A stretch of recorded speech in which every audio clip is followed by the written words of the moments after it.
Welcome to the Wealthy LaLa Show with myself, Laurie Laursen. Today is Wisdom Wednesday. I'm going to play with these themes for the days, and I'm going to see if there's something that I still want to stick with within the future. If you have any feedback about it, let me know. It's kind of a neat jumping off place, with having 5 days that I'm recording throughout the week. So it's kind of neat to have something to play off of. And I can always go wherever the tide takes me and us, right? So anyways, yesterday I had finished off with talking about food and kind of relating it to our relationships. And so I just wanted to read this quote again. The wrong relationships just prepare you for the right one. And when the right one comes, you'll be thankful the others didn't work out. Now, I don't know about you guys and relationships, but it definitely has not been something that was necessarily easy for me. Pretty much any relationship, and especially the relationship with myself, which I get is really the base of all of it.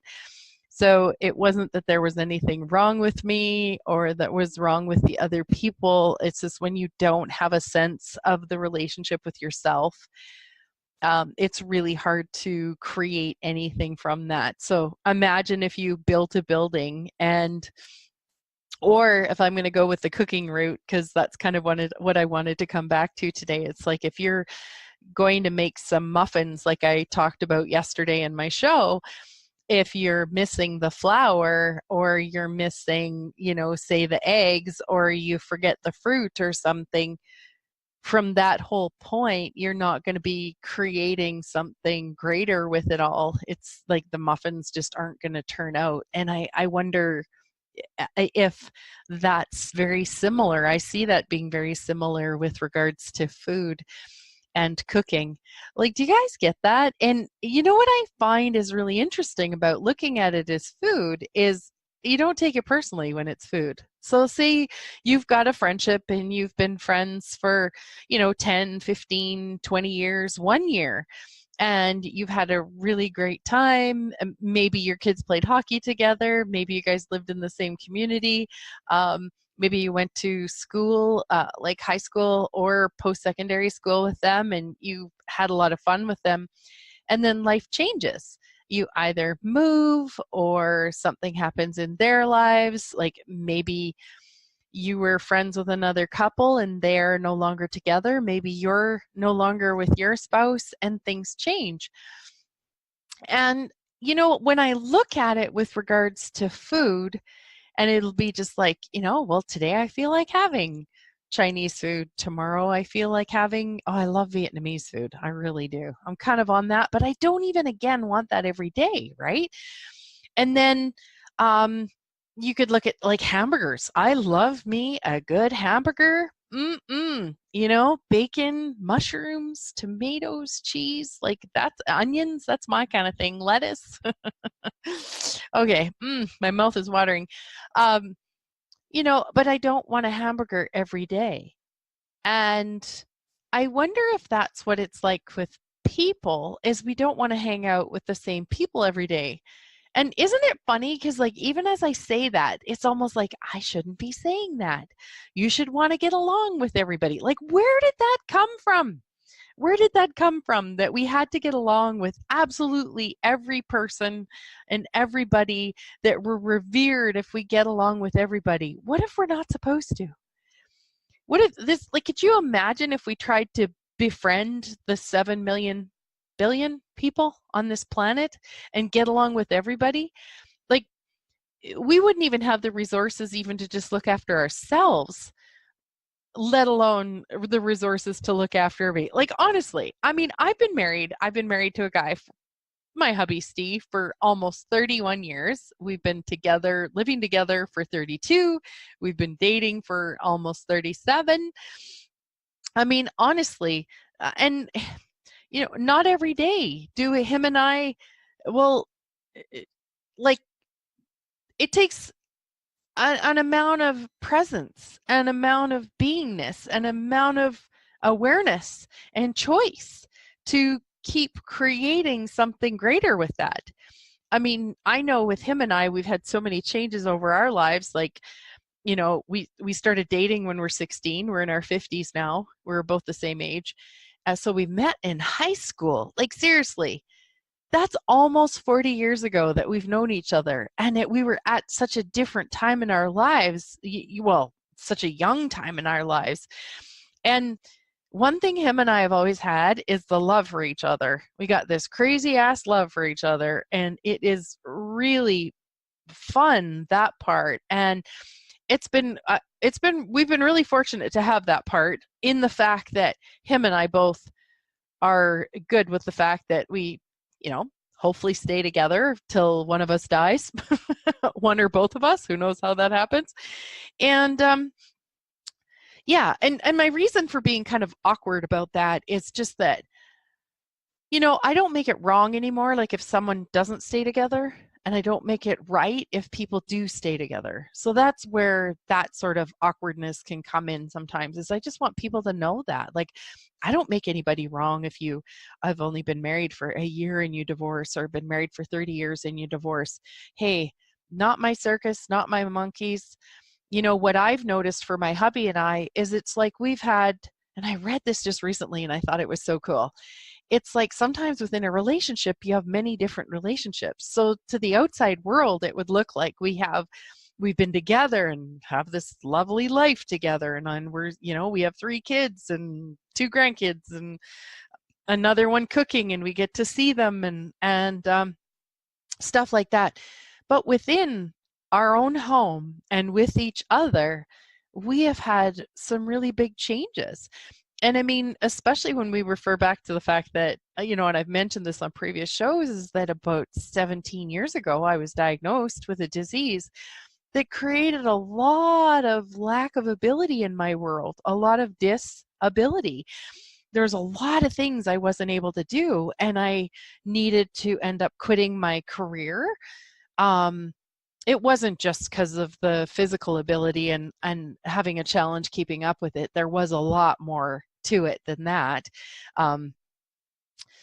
But when you have someone in a relationship that ends up getting sick, that can really, really change things in the dynamic, and for some people that I know, like where they've lost a child, or that can be something that can really make or break your relationship. It totally depends where you're coming from.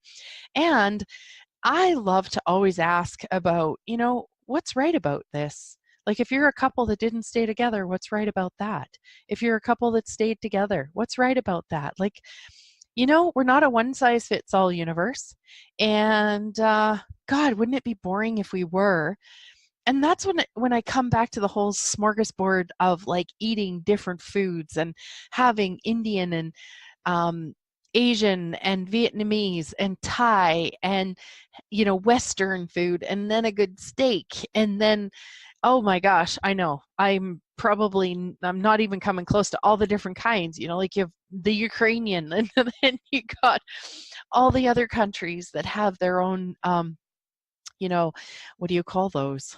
Historical? No. You know what I'm saying? I know you guys get what I mean. I can't find the word right now. Anyways, traditional. There you go. They're traditional dishes. And,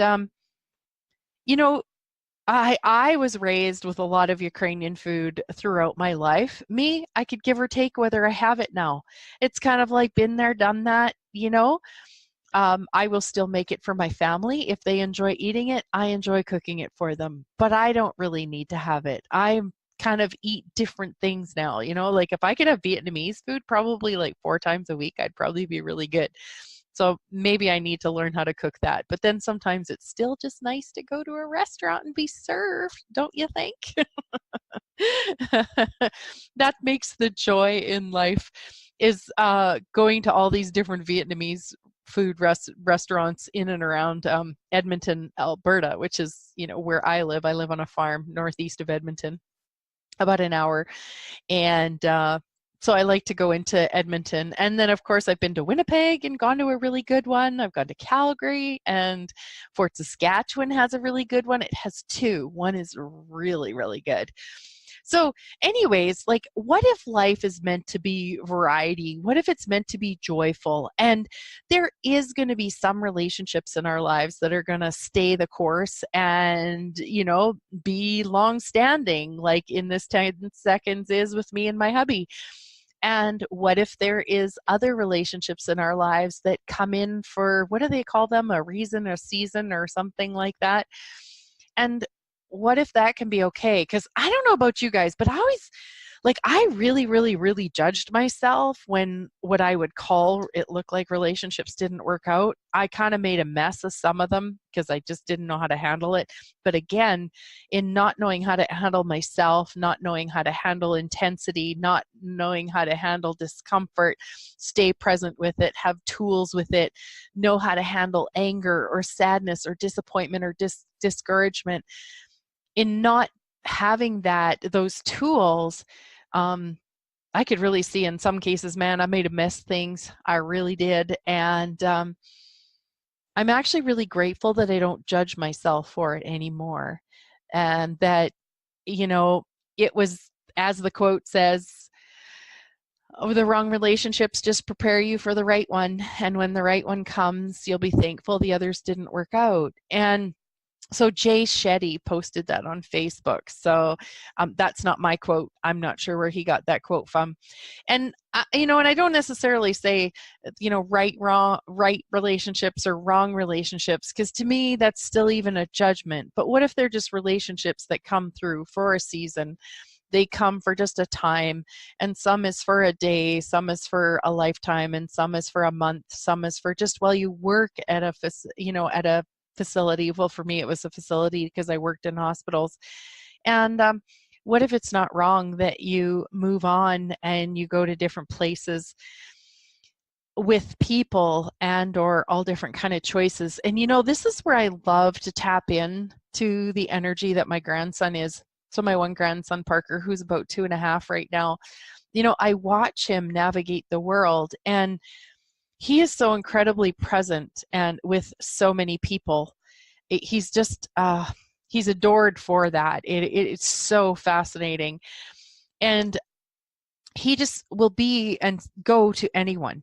He has very little point of view about, who he hangs out with. If it's kind of like if you're doing what he would like to do, then he goes. He's not a kid who really has, temper tantrums. Not saying he doesn't. He's pretty human. He's, he has his moments. And, but for the most part, like he will really just go with who's around and sit with who's around and play with who's around and go to the next place. Like if there's something like a quad or a side-by-side there or a motorcycle or something that he can sit on, or a snowmobile, he's a boy who likes his boy toys. And what I noticed is he doesn't actually, like if he doesn't talk to somebody when he's at a function, say there's 20 people there, if he doesn't talk to someone there, he doesn't go to bed that night and go, oh my God, I didn't talk to everybody there. But yet we'll do that to ourselves. Like, I wonder if we just all allowed ourselves that allowance, that beautiful allowance of just being ourselves and allowing ourselves to enjoy a function or our day as we do, without making it right or wrong that we talk to somebody or don't talk to somebody, or we did talk to somebody or didn't talk to someone else. Like it actually sounds really crazy when you break it down that simple. And that's one of the things I've really been doing a lot lately, is really looking at, things that I choose, things that I say, things that I do, things that I be, and really looking at them and seeing if they're actually something that still really works for me. But I love, you watch a little kid, they just play. They don't pre-plan their playing. They just play and they just enjoy life. And then they play with this, and then they go to the next thing, and then they play with that. And there's no in the past about it. There's no in the future. Now, I'm going to say that's with my grandson. And he's been such a gift to show me that that's possible for us to have that. And that certainly doesn't make any of us wrong for if we have preferences, because he loves his cars. And some of us do have preferences over the people that we do hang around with and don't hang around with and stuff. And that's not even wrong, too. And I just wonder how much allowance we could be with ourselves and with everybody around us, that we all choose what we choose and that we're all looking to have ease and fun in our lives. And how can we have even more of that? So, is there places today as you go on through your day that you can be more in allowance of what you're choosing and what others are choosing? And yeah, just let it all be really cool. Anyways, thank you so much for listening again. I really am truly grateful. And we'll talk to you next time, which will be tomorrow, because this is Wednesday's show. So I'll talk to you tomorrow. Have a great one.